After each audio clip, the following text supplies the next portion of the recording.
Brasil Império IV. Consolidação e queda do Império de Dom Pedro II. O golpe da maioridade, por ironia, foi articulado pelos liberais, grupo político que se beneficiava com as regências e a descentralização neste período monárquico.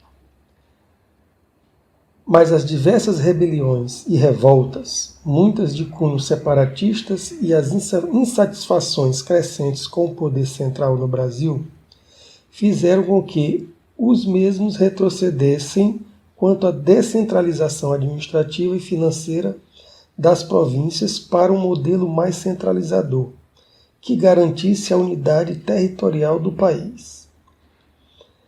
A figura de Pedro II, entronado, poderia garantir esta unidade, o que de fato foi sendo abonado pela elite brasileira e a população nos anos iniciais do governo de Pedro II. O poder moderador foi restaurado e reformas centralizadoras foram sendo implementadas para garantir o controle dos atos monárquicos. Liberais e conservadores se revezavam no poder, mas também se beneficiavam independente de quem controlava o mesmo. O próprio imperador se mostrou um hábil articulador político, dando soluções rápidas e sensatas às contendas do seu governo. Mas apesar da calmaria, isso não impediu algumas revoltas.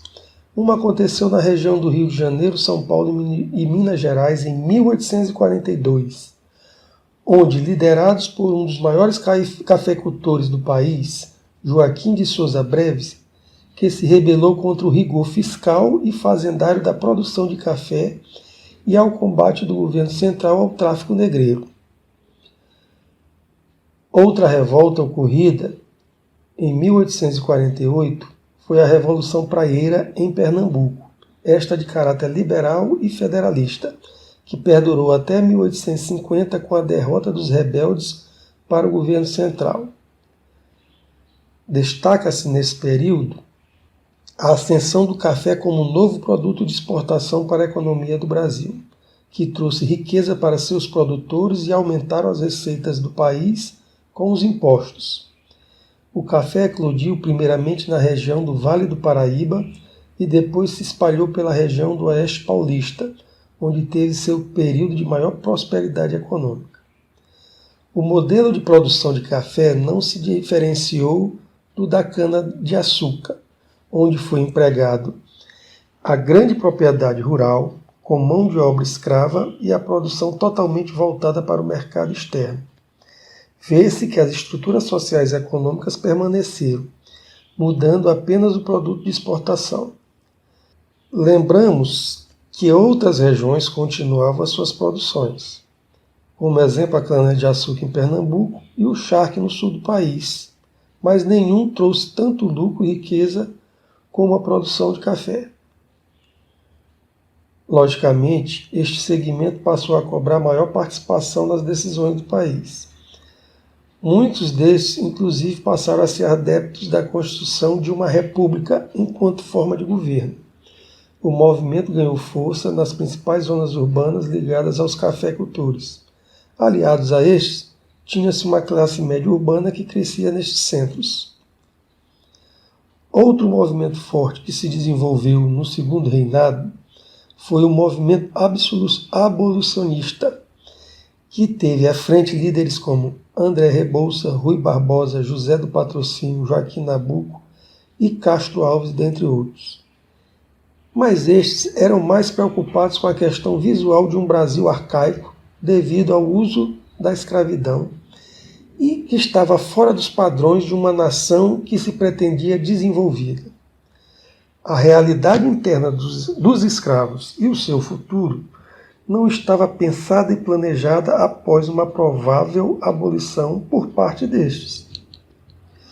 Por outro lado, havia um movimento de ação dos escravos por meio de fuga, formação de quilombos, ocupação de terras livres, rebeliões e fazendas e outros atos de insubordinação nas propriedades rurais, como forma de protesto às relações de trabalho nelas desenvolvidas. A vitória da Guerra do Paraguai, de 1864, a 1870, fez com que os oficiais do Exército brasileiros ansiassem por mais participação na vida política do país. Apesar da péssima fama que este exército ficou na Europa e Estados Unidos devido à tática de guerras utilizadas no conflito com o Paraguai, desrespeitando os acordos, massacrando civis, inclusive crianças, e utilizando os escravos no fronte de batalha. A grosso modo, podemos dizer que os oficiais do Exército passaram a falar mais grosso com o governo imperial. Portanto, o desenvolvimento destes fatos, tais como o crescimento dos ideais republicanos, com o surgimento e crescimento de filiados no Partido Republicano, a luta pela abolição da escravatura por parte de diversos segmentos da sociedade brasileira, os movimentos de rebeliões de escravos, a Guerra do Paraguai e seus desdobramentos, e ainda a relação do imperador com os liberais que se agravou, pois Pedro II deixou de lado sua característica de conciliador e passou a tomar partido em favor dos conservadores, se utilizando inclusive do poder moderador para garantir seus atos, o que enfureceu os liberais. Desta forma, a popularidade do imperador Dom Pedro II se viu reduzida a poucos segmentos da elite política brasileira. Caiu em desprestígio com a população em geral e com os militares. Assim, o imperador, após ser forçado a abolir a escravidão do Brasil em 1888, no ano de 1889, os militares insatisfeitos com o Império, comandados por Marechal Deodoro da Fonseca e apoiado pelos republicanos, liberais e a classe média urbana, principalmente de São Paulo, Rio de Janeiro, Minas Gerais, que ansiavam por mais participação na vida política brasileira, promoveram um golpe de Estado, destituindo o imperador e instalando uma república federativa no Brasil. Quanto ao destino de Pedro II e sua família e os primeiros movimentos da república, veremos isso na próxima videoaula. Muito obrigado.